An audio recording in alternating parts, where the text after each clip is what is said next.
Hello, everyone. We're starting now. Okay, thank you. I hope we all had a wonderful lunch and we're enjoying the Mistari show. My name is Salma, and I have the pleasure of moderating this session with Michael. And today's session, or this evening session, is called The Power of the Storyteller: How to Ethically Represent People in the Stories We Tell. This topic, I believe, is a very essential topic. As researchers, we're not only just data collectors, we're also storytellers of our respondents. So we believe that it's important for us to be able to represent the views and perspectives of our respondents in an ethically and also a respectful manner.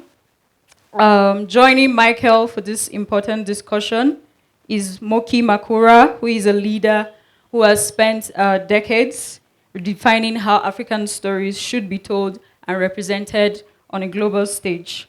I would like to hand over to Michael to introduce himself and also introduce Moki. And please, let's try and engage in this conversation and also enjoy it. Thank you. Please. Thank you. Hi. So when we first started thinking about this session, when Marika introduced me to Moki and we started talking about this session, I was really excited because, I don't know, I assume everyone knows me, but I'm Michael Onsando, I'm the manager of Voice and Impact. And so it's completely within my purview to think about like how we present ourselves to the world and how we present the world to, and how we interact with the environment around us, right? And we've had a lot of conversations about context today so far, and it's very important to think about ourselves as agents within any of these contexts we work and how this work affects the context around us. And I was going through Moki's bio, and I'm just going to read a bit of it out to you, although I'm not going to read it all. So Moki was born in Nigeria and educated in England, and lived in London, Johannesburg, and Lagos. So she's been all around, and she's currently the executive director of Africa No Filter, a donor collaborative focused on shifting the African narrative. Moki started a media career as an African anchor and a field reporter for South Africa's award-winning news show Carte Blanche. And I've spent a lot of time kind of going through the work Africa No Filter does, and obviously I've had some conversations with Moki, and I think there's a lot of stuff that she has to offer the organization, and I hope we gain from this session. So just as we begin, I'm going to hand over to Moki to do a short introduction of herself. This session has no presentations, maybe a little, but really it's going to be a conversation. We hope you engage, and we're looking for a lively Q&A after. So, Moki, if you can hear us. I can. Hear you. Can you see me? Yes. Okay. Can you hear me? Yes. Great. So I'm going to do your work for you and introduce myself, am I? But you've already introduced me. What more do you want me to say?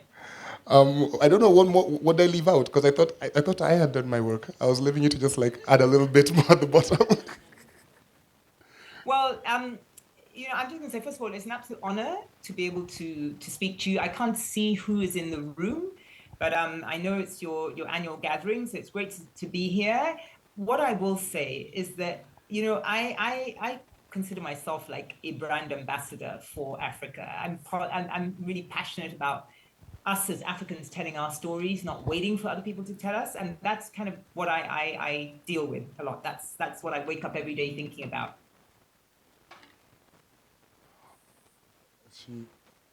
Yeah, great. So I think let's just go back to the launching point from the conversation we had, which is maybe you can tell the organization here the story of Live Aid and how that kind of triggered your thinking into creating this conversation about the African narratives. Yeah. So Live Aid was a cultural moment for Africa, because Africa was strewn all over the world's media. Before I actually start, does everybody in the room know what Live Aid was? I was going to say I can't see hands. You need to start with some context. The people here who weren't born when Live Aid happened. Yeah. So actually, the thing is that most people probably in that room, I don't know if they were even born in 1985, but 1985, actually in 1984, Ethiopia had one of the biggest famines that it's ever had. I think over 1 million people actually died. There was a Kenyan photographer called Mo Amin who took pictures. He worked for the BBC at the time. He took pictures of the dying children and just the horror of this famine. But they got strewn over the front pages of all of the world's media. And it was probably the first time that so many people were aware of Africa, but it was us on our knees. It was us in our worst moment. And Bob Geldof, who was a pop star at the time, decided he was going to do a benefit concert, raise money to save the starving people in Ethiopia, or as they called it, the starving people in Africa. It was a massive concert. Everybody participated. There was a song, Do They Know It's Christmas in Africa? I mean, I'm sure some of you remember it. But I remember I watched that show from London as a Nigerian, an African.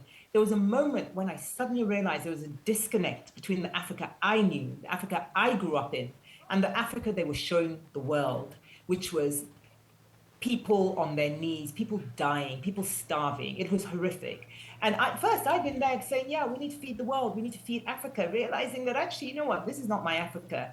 And from then on, I've been on a sort of journey to kind of correct that negative, stereotypical image about Africa. And I'll just say, one of the first things I did when we started Africa No Filter was to actually get some researchers to understand what the frames were about Africa and ultimately what the narratives are.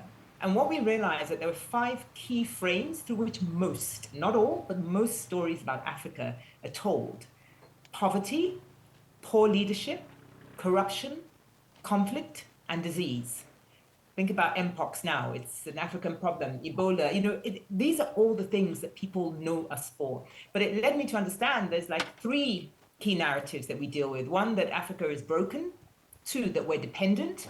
And 3, that we seem to somehow lack the agency to create the change that we need. So Live Aid for me was a critical moment because there's a whole generation of leaders right now who watched and grew up with the legacy of that Live Aid concert, seeing Africa on its knees. And I believe 1985 was the year the Saving Africa industry was born, the development sector, their mission to save Africa. And over the years, the people who are in leadership positions, decision-making positions, the people who are leading organizations, private sector and development sector, came out of that Live Aid era. That is the Africa they know. Yeah, thank you. And, you know, people sometimes hear this and they say, well, let's just change them. And maybe you can talk about a little bit about why kind of these 5 frames are very sticky. Like what makes them really sticky? Why are they not just so simple to change? Well, I think the problem is that they've been around for a very long time. I talk about 1985, but in reality, I don't know how many people know there's a man called Henry Morton Stanley. I don't know who in the room has heard of him. If anybody has, please put your hand up. And I can't see, but you can tell me. Did anybody put their hand up? And does anybody know who One person Henry put Morton 2 Stanley hands is? up. No? Okay. One person put 2 hands up, but no one else did. Okay. Well, let me tell you, he was an English explorer. He was one of the first consultants. He consulted to King Leopold of Belgium. But in 1878, he went to the Congo by ship. And he came back and he wrote a book about his journey. It's the first time I feel that a lot of people understood about Africa, because he wrote some horrific things, called us savages, saying that we had to control them, you know, some really horrible things. But that was back in 1878.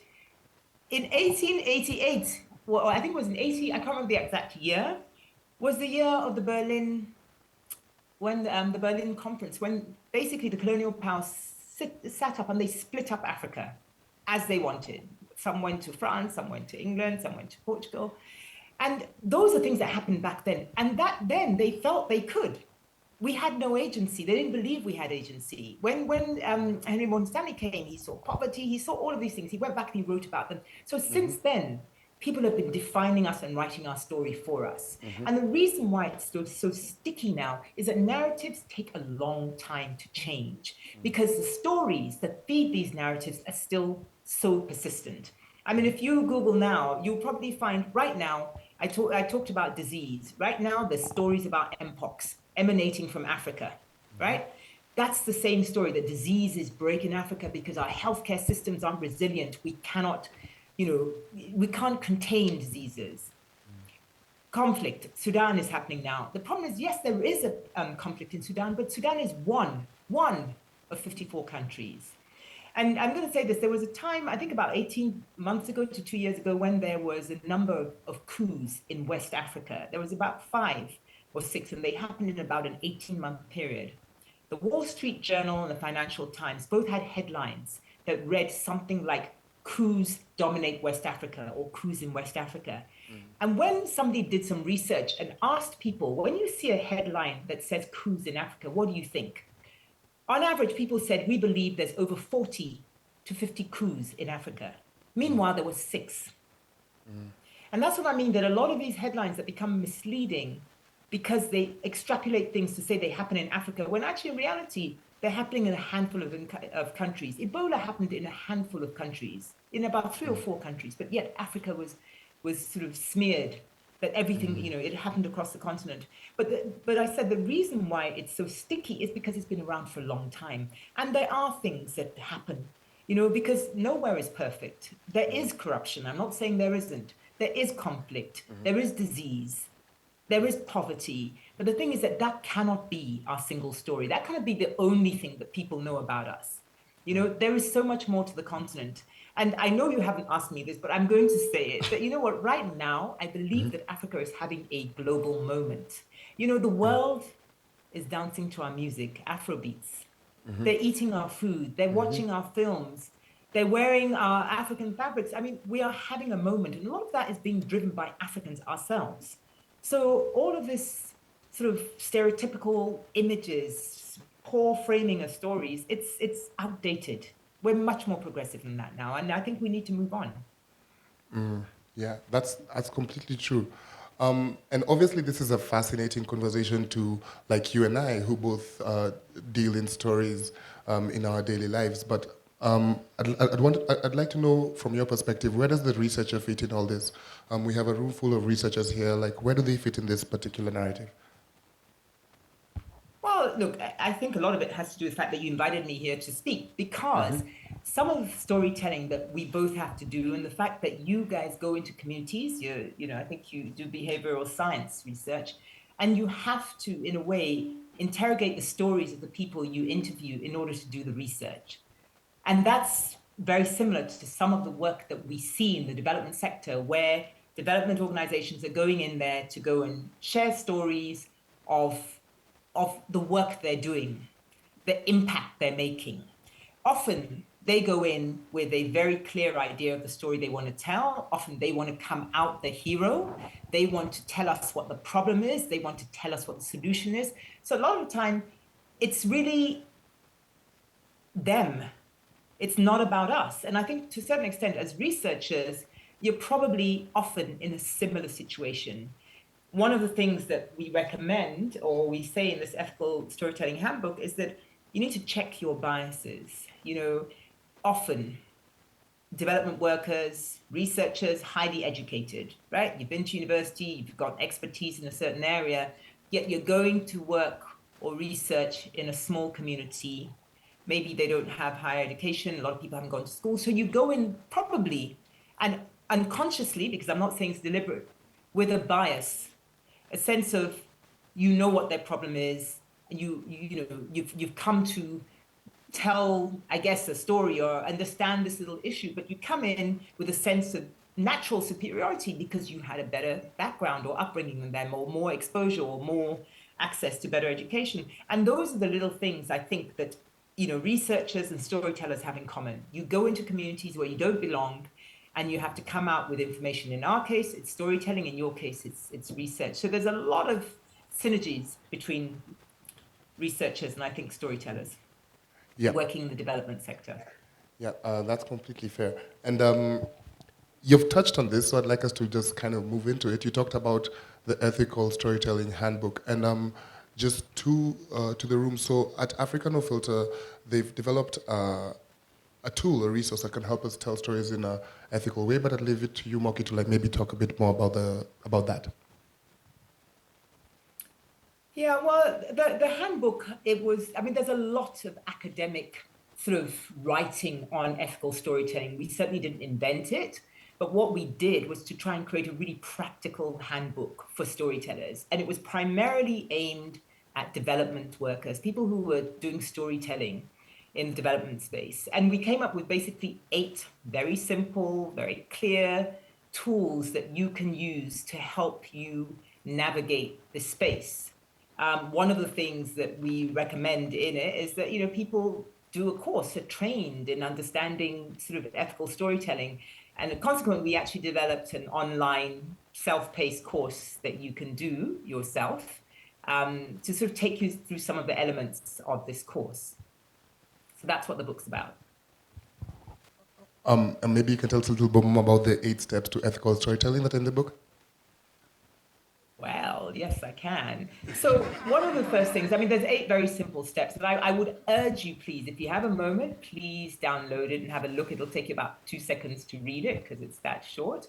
But one of the first things that we recommend and we suggest people do is to sort of just understand that there is an unequal power relationship between you and the people that you are. And I'm going to use stories because I don't want to speak for your sector, but invariably it's probably the same between the story maker and the person whose story you're telling. Like I said at the beginning, it's probably because, if you're working in the development sector, you've got a great job, you've probably got a PhD, you're coming in and you're coming to tell the story of the people in a community where maybe your organization has been helping them. So you're already coming in with this, if you're a white, we'd call you, this white superior, white savior complex, right? You come in knowing that you're helping them, that these poor people need your help. So there's already sort of an imbalance in the way you're dealing with them. That's one of the first things. And we say, give you tools to check your privilege. For example, ask yourself, how do you feel about this individual, this community that you're working with, right? Do you believe that they're broken? Do you believe that they need fixing? Do you think they need your organization? They wouldn't survive without you? Just interrogate actually what you believe. What is your belief system about the people that you're researching or you're telling the story about? Because I think it helps you situate your feelings and understand that actually, I've come in here, I think I'm better than them because I'm better educated, or, I've got a good job, I live in the city, and I can see I have more than they do. It just helps you understand that, okay, fine, I know that I believe I'm better, but don't let me walk into this, because actually, I will tell you the number of people that I have met who said, I didn't realize I grew up in poverty until people told me that. So don't bring your sort of ideas about the world to the work, because people see themselves often very, very differently. And that's why we recommend that, basically the first thing is to check your privilege. There's, like I said, 8 steps. I don't know if you want to go into each one, but I'll talk about the second one, about ensuring that you have a respectful engagement with the people whose, story you're telling, or in your case, who you're researching. And I want to give you a case study example. We have a photographer in our community. His name is David Hundayan. He's based in Nigeria, and he works a lot for organizations like UNICEF, Save the Children, documenting pictures. So one day he got a brief. He was asked to go into an IDP camp, which is an internally displaced camp in Nigeria, where Boko Haram survivors were sent, if they were displaced from the area. And he was told to go in. And he knew that the organization he was working for wanted the typical, stereotypical pictures of Africans in misery, like showing the fact that they left their homes, had been chased out of their homes, they were living in a camp, they were probably very miserable. And he wanted to do things differently as a Nigerian, taking pictures of other Nigerians. So what he did, and this is why I think it was very respectful engagement, he went to the camp first, he introduced himself, he told everybody what he was doing, he met with the children, he gave them disposable cameras and told them, take pictures of what you think is important. Do whatever you want. I'll be back in a week. He came back a week later to look at the pictures that the young kids had taken. And this is where I felt that he was really remarkable in what he did, because he realized that the children took pictures of what they thought was important, not what he thought was important. And to tell you the difference, some of the pictures, a young boy took a picture of a cat. It was probably a stray cat in the compound, and he said that's his pet. Another took a picture of his mother cooking. Another, a picture of his father washing the bicycle. These were not dramatic pictures, but these were pictures of their everyday life. They did not see themselves as victims. This little boy was watching his mother cook, and that was the most important thing to him. The cat was the most important thing. It really helped him to reframe the story in his head, that he wasn't coming to depict these people in their time of desperation as victims, but actually they were heroes of their own stories. And it completely changed the way he did that work. But the final thing he did, which I thought was also remarkable, he went back after he took the pictures. How often do we write stories, do reports, and we disappear, and nobody ever sees the results of that? He went back to show the pictures he'd taken. And one of the mothers literally burst into tears and said, you know what? When she had been displaced, her and her entire family lost all their pictures. Every single picture she'd ever taken of her family from birth were lost. So she cried, seeing pictures for the first time. And he left some with her. And that's what I mean, that was a respectful engagement. It wasn't like transactional. I've come in to take pictures of you and your misery, and those pictures are probably going to end up in an NGO's marketing campaign trying to fundraise for your village. So yeah, that's another of them. And like I said, I don't want to just talk nonstop, so maybe you can pull up some that you think are interesting, because there's 8 of them. Yeah, sure. And don't worry, we came to listen to you, so it's fine if you talk nonstop. I wanted to talk about the first one actually, because at Busara we often find ourselves in a situation where we're handling stuff from the funder side, and we have the community side on this side, and we're kind of, maybe not the wrong phrase, but kind of between a rock and a hard place with this first one, which is challenging an equal power relation. So how do you advise an organization like ours, where we do still have to satisfy kind of the funders' needs, but on the other side, we are very active and present in the communities, and we realize that sometimes these two needs may be in competition? Yeah, I mean, I think that there's a number of different things you can do, but one of them is actually just being aware that you are different to the community, and you are there to do a job for your funder, but you've got to take the community with you. I mean, one of the things that we recommend in that guidebook as well is about the hiring process. So, for example, I'll use, storytelling, but when storytellers go on, often there might be a photographer, it might be a cameraman, but then, and you might need a translator. So often people will come from the city or from, New York, with everybody in place, because they know what they want to shoot, they've got their camera, they've got their photographer, we have the questions we want to ask, so we can do it ourselves. How about using local talent?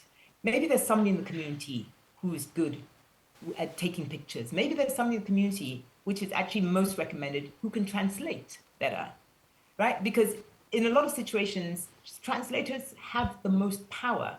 Because you will hear somebody speak, and I don't know, I'm sure you've been in a situation where somebody's spoken, the translator just says one sentence. You're like, there was a lot more being said. Yeah. The translator has the power to synopsize what that person says and interpret it how they felt. So how, can you use a local translator, right, who's not, trying to tell you what you think you want to hear, but is genuinely telling you what's being said? Can you, use local people where you can? That's just one thing. Can you spend time in the community understanding them before you bring out your notebook with all your questions? So you don't just go in there and you start questioning them. Observe, see how they're natural, how they live normally. There's a lot to do with just respect. I'm sitting actually in Mombasa now, and I've been at a conference, and last night the conference had an American expert do a presentation to them. And there were 2 slides that he had, a number of slides. There were 2 slides he had about Africa. One of them was all the opportunities in Africa. The second slide was the challenges in Africa. There's no electricity, poor education standards, no clean water. And you know, in my head, I thought, how dare you come into my home as an American and come and tell me what is wrong with my continent? You think I don't know? So that level of patronization, just that idea that, look, I'm going to come in and tell you what's wrong in your community. It's like coming to my house, walking into my home, telling me you think my floor is dirty and that I should fix my roof. You don't know me like that. So it's about respecting the community that you go into, regardless of who is funding you. Yeah, that's a really good point. And kind of to keep this moving, so 1985 Live Aid, that's a lifetime ago for many people here, and this it's now 2024. Like, is it the same? Has anything changed? Is there a different way we need to look at this? What have you guys found out at africanofilter.org?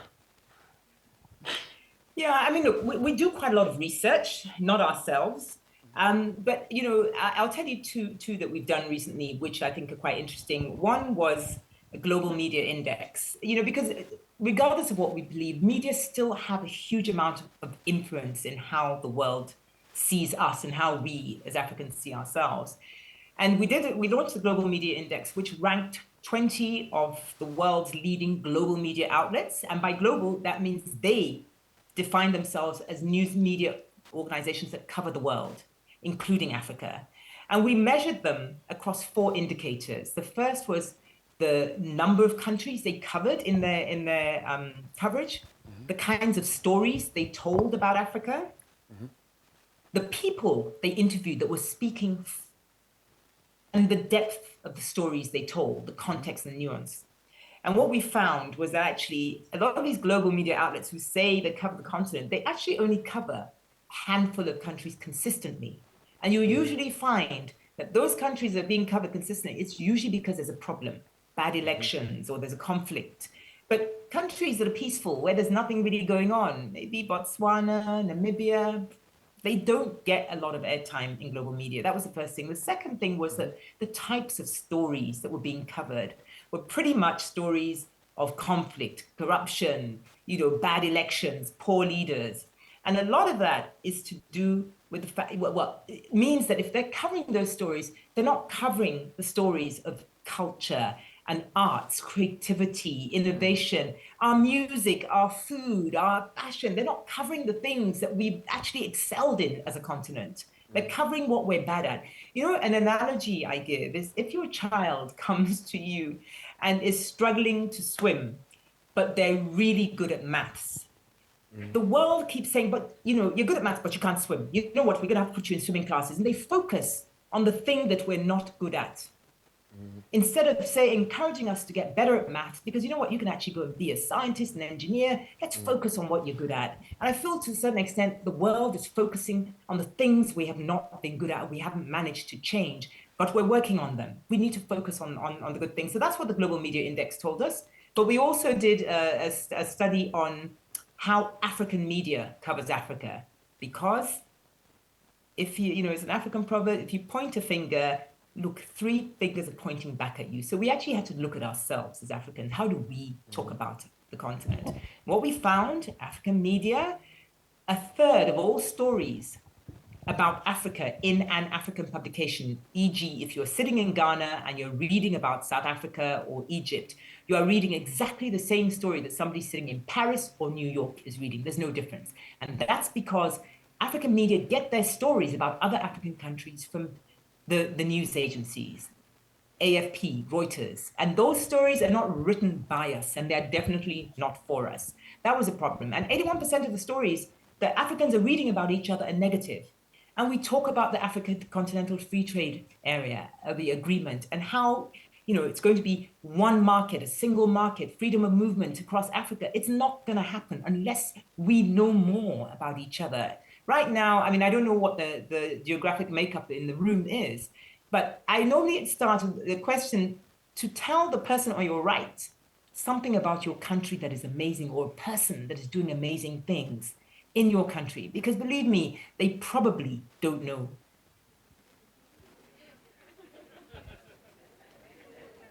It's happening.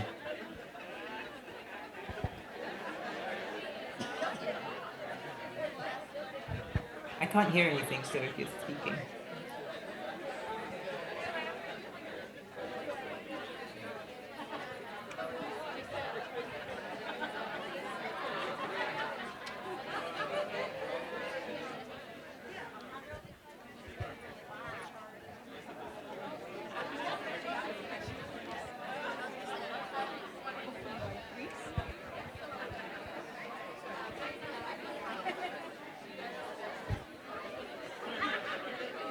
It seems like there are a lot of people doing amazing here. You started a revolution, Moki. You started a revolution. There's a lot of people here who are doing amazing. She can't hear me. There's a lot of people what? There's a lot of people here who are doing amazing. You may have started a revolution.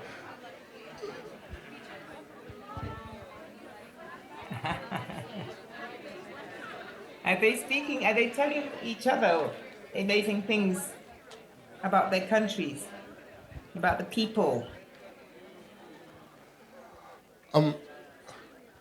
So maybe just one more question, then we can open it up to the audience.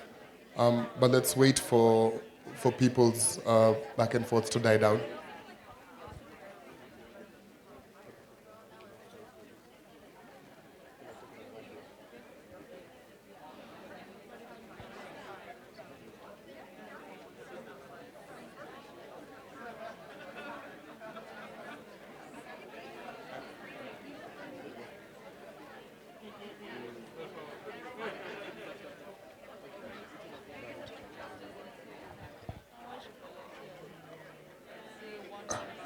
I don't know if anyone.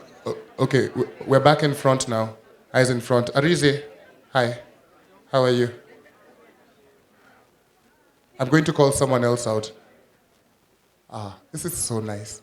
Fear of public speaking always works. So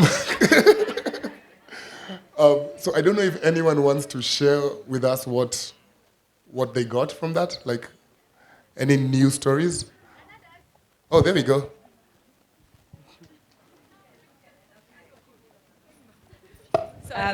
This is an innovation using the invasive water hyacinths in Naivasha. They're being turned into sanitary pads. They're very spongy. They're in abundance. And it was a young Kenyan girl who had the idea and is launching it.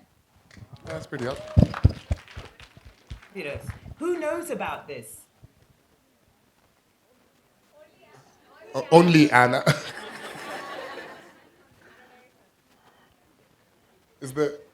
Is there any other volunteers? Oh, there we go. Yeah.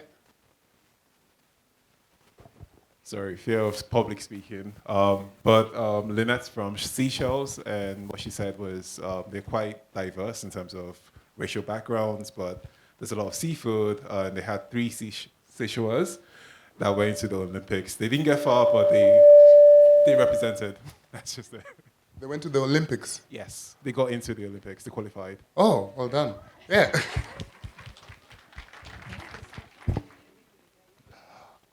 And so, Moki, just before we go into a Q&A with the org, I'm sure a few people have questions here for you. I just wanted you to talk us through, like, and how do you see this changing? Like, do you think it can't just be gloom and doom? Like, is there anything we can do about this? How can we change this? What power do we have as storytellers within our own right as a research organization?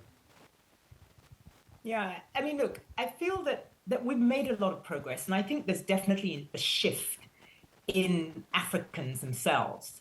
Like I said, I think there's a generation that we still need to work on, but there's definitely a shift. We're much more proud, and much more we step out and we're proud about, we're listening to our own music. People are singing in Yoruba. So there's definitely a lot of progress, but the challenge is that there still aren't enough stories. One of the things that concern me is that the impact of this narrative is on young people. As you know, Africa's a young continent. Half the continent is under the age of 20. The median age is something like 19.5. And young people are at their most impressionable. And they're absorbing these negative narratives, and they're leaving. There's a movement in Nigeria called Japa, where young people are leaving the continent, looking for, opportunity. And I'm saying that the reason that they're doing that is we have lost the African dream. These negative stories have made us not believe in ourselves. So people are chasing the American dream, the European dream. 29 young men from Senegal got on a boat a couple of weeks ago to sail to, Spain, to get to Europe. And they ended up at the bottom of the ocean because they were that desperate. What I'm saying is that there is opportunity in Africa. We just need to tell more stories. To give you an example of how bad it is, and this data is, I'm not sure how, it's not that recent, but at least it gives you an idea. Less than 3% of the content on Wikipedia is about Africa. Less than 3% of the content about Africa, about the content on Wikipedia is about Africa. If your child came home and said, oh, mom, dad, look, I got 3% in maths, you would be very upset. Let's be upset. It's not, there is more about Paris, a city, on Wikipedia than there is on Africa, a continent of 54 countries. We just don't have enough stories, and we don't have enough good news stories. And I know I've talked a lot about the media, but the trend we're seeing is that there is something called news avoidance. Young people are absolutely not getting their news from The Nation or from, the Standard. They're not. They're getting their news from social media influencers. One of our grantees is a woman called Marie Mbulu, who is a Tanzanian American.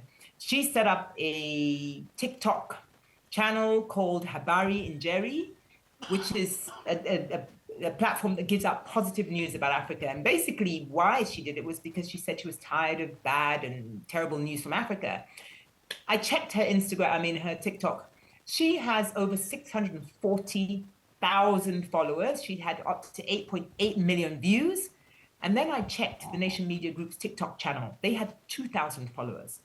So you can see that people are turning away from mainstream media because of this focus on the negativity, and they're turning to, social media influence. And that's why one of the biggest sort of growth areas on the internet are these comedy skits. I mean, they're huge in Nigeria. That's what people want to be entertained. They want to be inspired. And that's beginning to happen. We're beginning to see that. But in the decisions, in the rooms where decisions are being made, at UNGA, United Nations General Assembly, right now, Africa does not have a seat on the Security Council. We're in the room, we're close to the door, we're not at the table yet. And that imbalance in power is why we're trying to shift the narrative. Because we're getting better. Certainly we're better than we were in 1985, which is nearly 40 years ago, but we're not there yet. We need more stories. The lady who came forward and said about, I didn't really hear what it was, but it was an innovation, a local innovation. Why isn't that all over the news? Why isn't, we need to shout out more about these stories. We just do. Thank you. Thank you so much, Moki. We're going to go into a Q&A, but first, when you're talking about 3% of stuff on Wikipedia is about Africa, it reminded me of our very own Patrick Fosher's Missing Majorities dashboard, where we have only, I think, 4% of published research in the psychological sciences is from the continent. So we do know, especially here at Busara, we know that this publication is representation, right? It is the what's on paper that then goes into create policies to create the world we then live in. So thank you for underscoring the fact that it is very important that we put our stuff out there. And to the room. Can I just add? Yeah. Before you go to the room, just one thing I want to add on what you said, because it happens a lot in the storytelling side, that international journalists, they come to Africa to do their stories. They use a local stringer who sets up the interviews for them, does all the research, probably even does the interview because it might be needed local language. The journalist goes back to the UK, America, writes up the story and doesn't even give the stringer they used in the country a byline. That probably also maybe happens in the research world, where actually local people have done a lot of the work, but they don't get mentioned in the reports that go out. Yeah, so I just wanted to put that out there as well.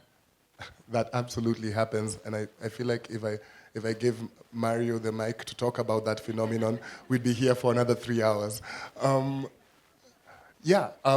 so just for the record, Moki at Africa No Filter they've worked on the ethical storytelling handbook. You can download it from africanofilter.org. It has these 8 key steps to ethical storytelling that will help you influence how you work in communities and tell your stories. We're now going to go into a Q&A, and I'm going to hand over to Salma. But yeah, any questions?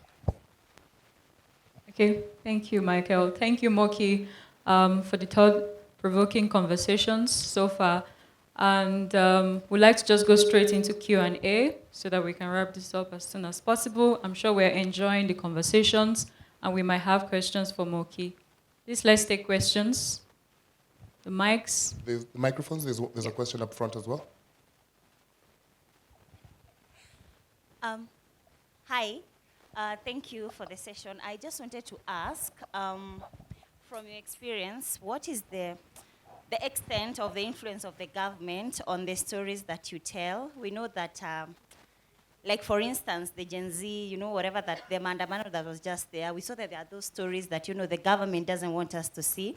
So in your experience, how has that worked? How has the government influenced maybe the stories that you tell, and how do the two sides look like in terms of support from the government and on the other side of, maybe preventing some stories from, just coming out and you telling the stories in full?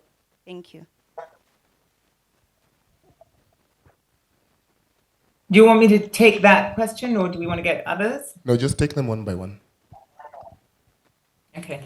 I think let me just explain first of all, because African No Filter, we don't tell stories ourselves. We're a grant maker. We give out grants to storytellers. We are trying to build an ecosystem and a community of people who care about how the world sees Africa and how Africa sees itself. So building a community of storytellers. So we work with creators, we work with journalists, we work with artists, visual artists, photographers, and we support them. We give grants to them. We build their capacity and stuff like that. So we ourselves don't tell stories. So I want to clarify that. But to your question about the influence of government on the stories we tell, first of all, government has a huge influence in how, or our African political leaders have a huge influence in how we are perceived, because they often dominate the news. In fact, at some point, I think it was 2019, we did some research on American television. We analyzed with the University of Southern California 700,000 pieces of entertainment and news media to see what Americans knew. They know the names of our leaders because they're the ones that they see, because often it's political stories that make international news. So yes, government has an influence. And often when our leaders behave badly, right, it reflects on us as Africans. So yes, there's a narrative we have to deal with, which is generated by our leaders. And when you talk about Gen Z, I feel that Gen Z is helping us reframe the world. Because when you look at the protests that happened in Kenya recently over the finance bill, there are two ways we could have covered that story, or news could have covered that story. One was to say, oh, look, Kenya, again, more violence, it's breaking, controls are breaking down, people are rebelling, it's a terrible story, it's chaos in Kenya. Or what happened was that a lot of people were reporting the story as young people, Gen Zs, taking action, taking agency to create the change they wanted to see. So Gen Zs, because they may not vote, and a lot of people measure like civil activity and civil interest in politics by attending elections and voting, and young people aren't doing it that way. When things affect them, you will know about it. So I feel that to a certain extent, what government do in certain countries, and I'll say, I think Kenya is definitely at the front. I think, the protests now really showed Africans that, it's possible. We can do this. I think in Nigeria, they were going to go onto the streets. I don't know if they actually, in the end, did it, to talk about, the high prices, the inflation in Uganda. There was also stuff they were going to go on the streets. So I think Kenya inspired. Kenya's Gen Zs inspired the continent. I really think so. And there's more of that to come.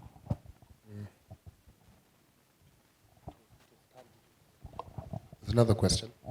Yeah. Thank you, everyone. Thank you, Moki. I've seen that you've drawn parallels to your work in media and journalism, and to research both as knowledge-creating entities, but I'm not sure that many of us as researchers see ourselves as storytellers. So it's a two-part question. What is the impact of a researcher who does not see themselves as a storyteller? That's part one. And part two, how can we start thinking about ourselves as storytellers and the responsibility that comes with that? Moki?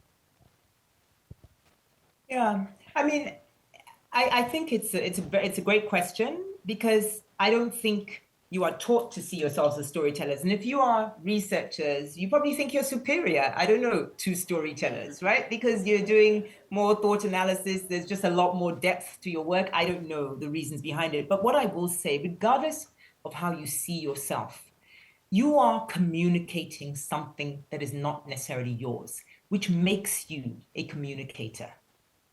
And if you are communicating, because storytellers are communicators, we're taking somebody else's story and we're telling other people, you're communicating. You are asking researchers questions and you're going back to tell the person who paid you to do this project what they told you. So you are communicating. So you have to, at the very least, see yourself as a communicator. Once you are a communicator, which you are, you have to understand things like framing. How do I tell this story? You know, what do I focus on? What do I leave out? What's not important? What should I, highlight? Those are all things that storytellers also deal with. Are you going to put in a 2,000-page report, or do you have to bring it down to 10 pages or 30 pages because that's what your client wants? So you are a communicator. And also the way you frame the questions. If you think about some of the interviews you've seen on television, you'll walk away and think, that was a good interview, or that was a good interview, because somebody has thoughtfully sort of structured the question so there's a logical flow, so that you get the best out of the person you're interviewing. As researchers, in order to get the information you want, you need to be thoughtful about the kind of questions you're asking, right? So, here's one random example. Insurance. You want to understand why maybe Africans don't take up insurance. That was a conversation that was happening here. Research organization went in and they did some insights, for the client, and they found out actually insurance companies were insuring things that the people who wanted insurance weren't interested in, and the things they would have taken insurance in, the insurance companies weren't offering. So you have a lot of information now. How do you communicate that back to the insurance company? That is a communication challenge, right? You have to, you don't go in there and say, why don't you take insurance? Why, you craft your questions carefully. So I think that maybe the idea of a storyteller feels like it's a skill set you don't have, but the idea of being a communicator is a skill set you absolutely should have, because your job cannot be done without a communication skill. You have to talk to people, you have to interpret that information, you have to write up reports. Unless, of course, I'm misunderstanding what you do as researchers, but that's my understanding. Okay. I hope that answers the question for you. So we'll take one more question. One more question for Moki. Did I answer the question for that gentleman? He has his thumbs up in the air. Okay, we have one question. Samuel. One question. Hi. So my question is about, how do you balance the very hard truths with trying to pass a positive message? And this is something that predated this conversation for me, because I think it's part of this Belmont report that we kind of hold ourselves to, that you want to reduce the amount of harm you do.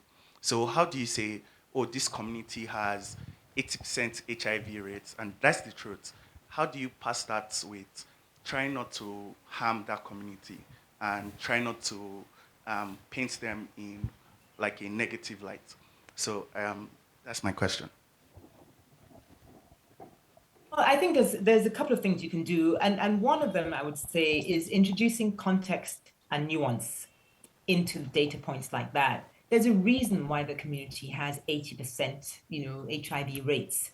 Maybe the men were working in different parts of the country and because this is what happened in South Africa, where the men were living in dormitories in different parts when they were working down the mines, and they would obviously use prostitutes there, or sorry, I don't know what the sex workers, I think is the correct language now, and then they go back home and transfer it to HIV to their wives. So there's lots of circumstances. There's lots of extenuating circumstances. If you dig deeper, that data point has a story behind it. And that story provides the context and the nuance that helps you understand why this person is, right? And it happens across the board. I think the other thing that I think is important when it comes to sort of how do you paint, like presenting data of that community, I think a lot of it has to do with whether or not you center those data points and make them the hero of that story. So everything about the community starts with, oh, there's a high HIV rate. That's all we know. Everything is linked to HIV. Have you seen people who are disabled, who are in wheelchairs? You would look at them and say, well, actually, everything's about the fact that they're in a wheelchair, but actually they have a full life, they vote, they go out, they do things, and we don't make the wheelchair the center of the story. So why do we always, and it goes back to my point that, is there a way you can train yourself to think, well, fine, HIV rates are very high in this community. So what?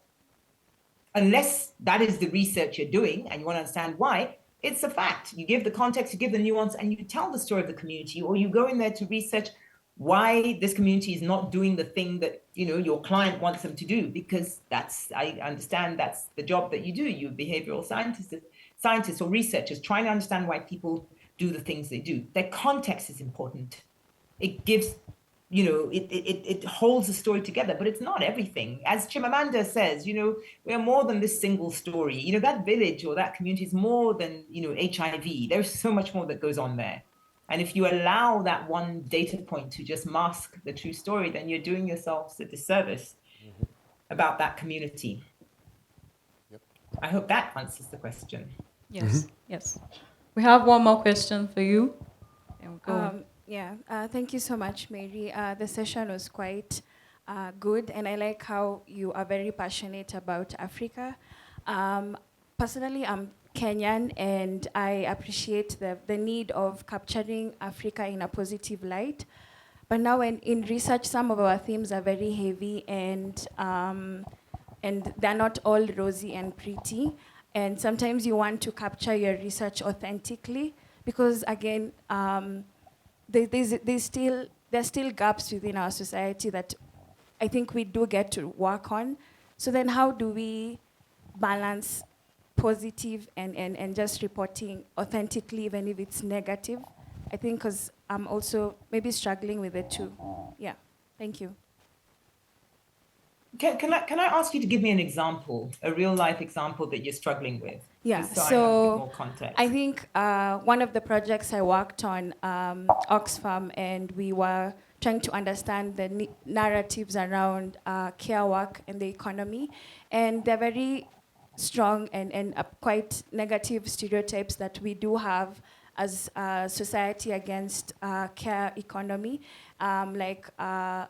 It's a woman's job, and men have their roles, women have their roles, which again, it's quite heavy within the Kenyan context.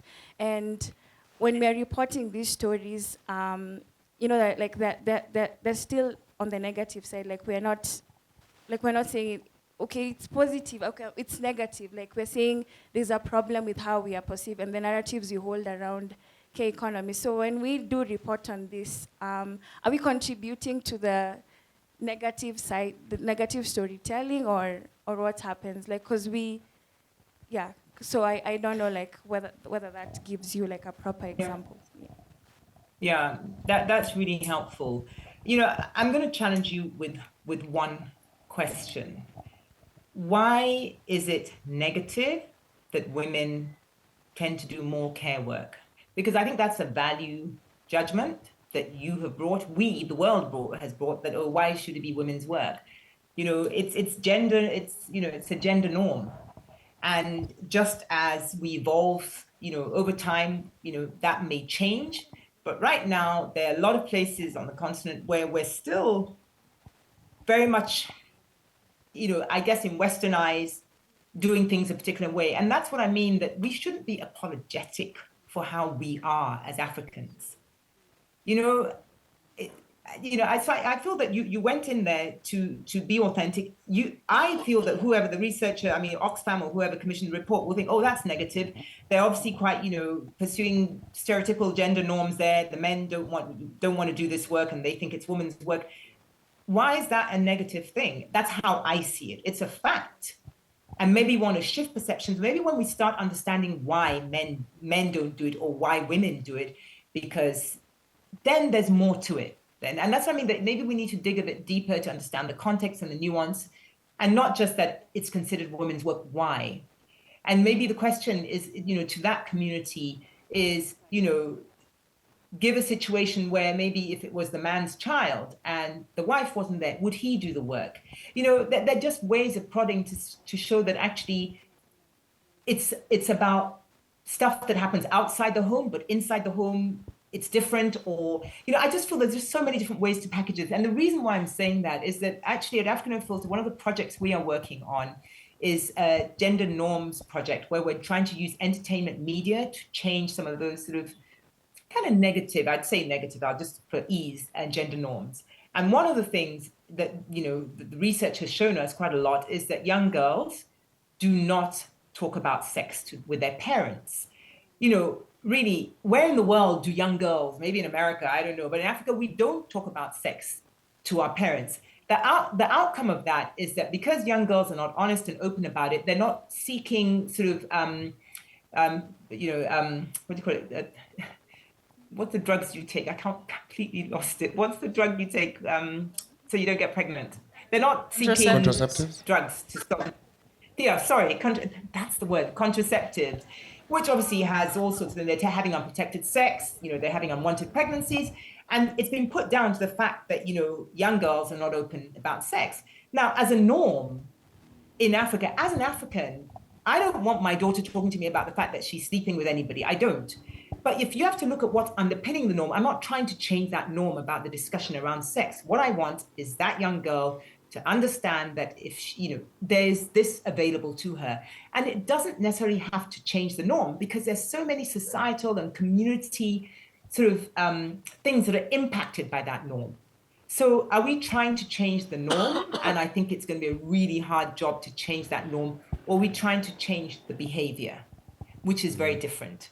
And that's what I mean, that with the care work that you're doing, the project that you're doing about women's job, are we trying to change that norm that care is women's work? That could take a lifetime to change. Or are we just trying to get more people, regardless, to do care work? In which case, in certain situations, a man might stand up to do it if his wife or his child. So I'm just saying that they're just different approaches to it. And I think if we come with that hat, which is often a hat that we don't even realize has been put on us because the funders already told us that, hold on, we need more workers who are female, men to do this work, or we can't just have it relegated to it. We come with a framework, we come with a way of thinking. And I think that's the hardest bit, that we have to figure out how to dismantle that. And then you just look and see what is the problem we're trying to solve and how can we solve it by asking the right questions and not judging. Mm-hmm. I don't know, very long-winded answer to the question, but I feel it's... Yes. Yeah. Okay. Thank you, Moki. We have just one more question, briefly, from our virtual attendants. So there's one from Kelvin. It says, growth of Africa has been affected by the evident shocks, affirming that by passing, we could say, took a third of Africa's population, which could actually be considered a country's population in Africa. That was in 1994. The diseases, conflict, for example, in South Sudan and DRC, especially in Goma. In development across all social aspects, is it that the entire of Africa is overshadowed with the poverty of the mind, or simply resource cost syndrome? Gosh, that's a long, complicated question. Yes. I'm not sure what the question is. I don't know, because I can see Kelvin. I don't know. You're on the line. I can see him. Can you just repeat the end bit of the question? Okay. It's saying, in development across all social aspects, is it that the entire of Africa is overshadowed with the poverty of the mind, or simply resource cost syndrome? I think that's... Well, yeah, I mean, I think it's probably a little bit of both. Poverty of the mind, because one of the things I do talk about a lot is that I feel that, we talk about being colonized, and I think a lot of us as Africans have been colonized and don't even realize we're being colonized. There is a way we begin to see ourselves. We see ourselves to a certain extent as less than in a lot of cases. So that poverty of the mind, I think, has a lot to do with it. And that's why we, as African Unfiltered, we advocate for just more inspiring stories that change mindsets, because you can build as many hospitals, you can, build as many schools, but if young people don't believe that there's opportunity here, or this is a place where they can fulfill their dreams, their hopes, their ambitions, there is nothing you can give them that will make them put into society. They will leave, they will just, so that poverty of the mind, I think, is a really important thing that we need to address. And I feel stories are the tool to do that. Stories inspire, stories have a way. In fact, our whole construct of the world is based on stories. Stories are powerful. And as Africans, we always talk about this oral history that we have. We've been hearing stories, may not have written them down, but we grew up with stories. And I feel that, if I'm a young man about to get on a boat, and cross the channel, it's because I cannot in my mind imagine a story where I am the hero and I'm providing for my family and I'm living a good life in my country. I don't have a story that's done it. I don't believe it's something that'll happen to me. That is what we need to change. And, the resource curse is that I think, I was speaking to a very interesting gentleman who has a theory that I actually beginning to believe that, as Africans, we have been so comfortable with life. We had everything. I mean, if you look at the continent, we do have everything. We have abundance of everything, right? Even everything the world needs now. Look at, what the world needs now for climate change. We have the minerals, we have the lithium, we have the water, we have the sun, we have everything. And I think it's made us to a certain extent, maybe a little bit complacent over time, right? So I feel that the fact that we've had so much, we haven't had to kind of think about how to get the next thing, because Africans generally have been behind the curve when it comes to climate change. Even though we are the ones that are being most affected, we're not the ones who are causing the damage. So I think that we need to start rethinking about the businesses we invest in, because if you look at companies and organizations that are in Africa, they're in all the basic things that we do. Look who's in agriculture in Africa. Look who provides cement. Look who's building our houses. Look who's building our roads, who's providing food. All these basic things. It's international companies. There are hundreds of Chinese companies, Turkish companies. They understand that there is opportunity in Africa, and sometimes we don't understand that. Mm-hmm. So I feel that, to a certain extent, the question you're asking about, is it the resource curse syndrome? Not quite sure what that is, but the idea that we just feel our hands are tied, whereas other people are coming to, help themselves to the opportunities we have here, and make us think they're doing us a favor. But that's my answer to that question. Thank you very much. I hope you're enjoying talking to us, because we still have one more question. We have a lot, but we'll take one more so we can let you go. Question? Okay, my question is... Oh, God. Oh, no, it was here. No, and then we don't have time. And then it's finished. Thank you so much, though. Yeah. Sorry, it's just, I imagine we have other sessions in the afternoon. Yes. Yeah. Sure. So my question is on, we increasingly see social media being the source of information now. What is your take on freedom on social media? And then the fact that Africans are yet to own like one of the platforms, or at least build their own. And we see a lot of censorship right now. For example, now when I was growing up, I knew that there is like very few minerals in Kenya, but now with TikTok, I see that there are so many, and this is information that has been hidden from me, and there are more accounts being closed for giving out such information.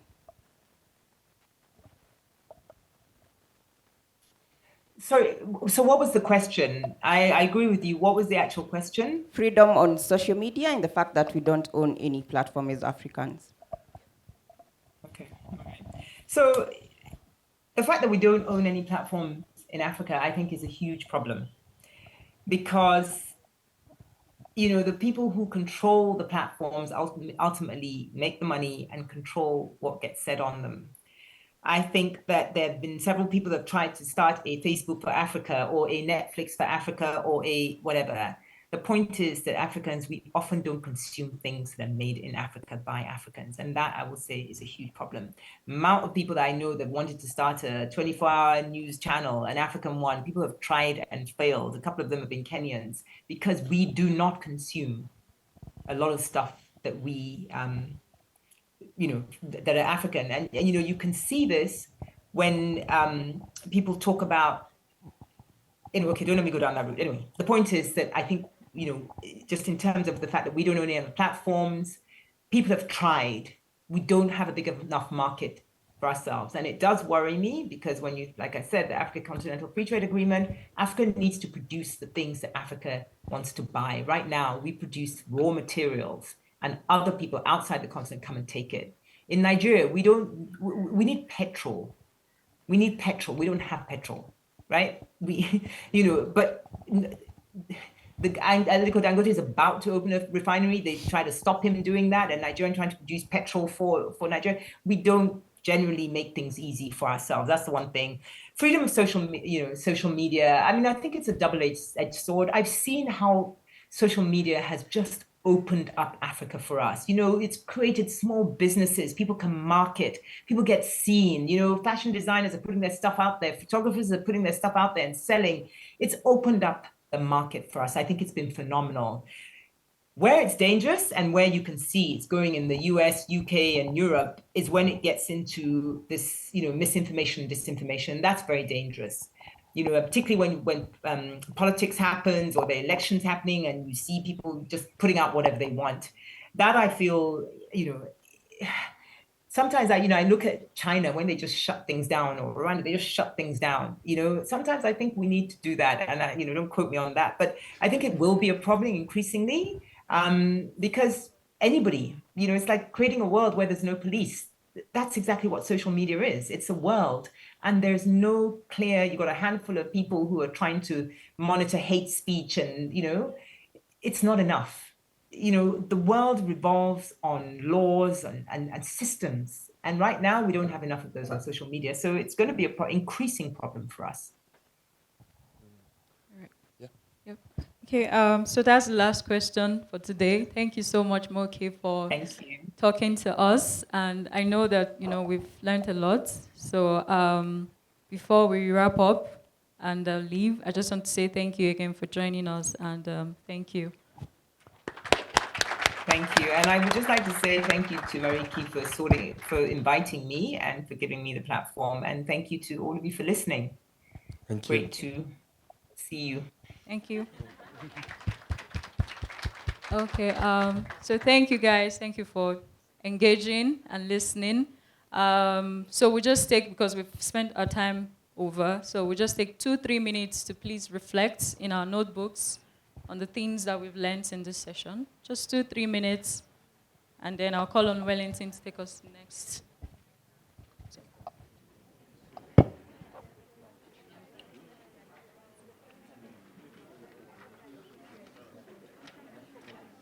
Recording.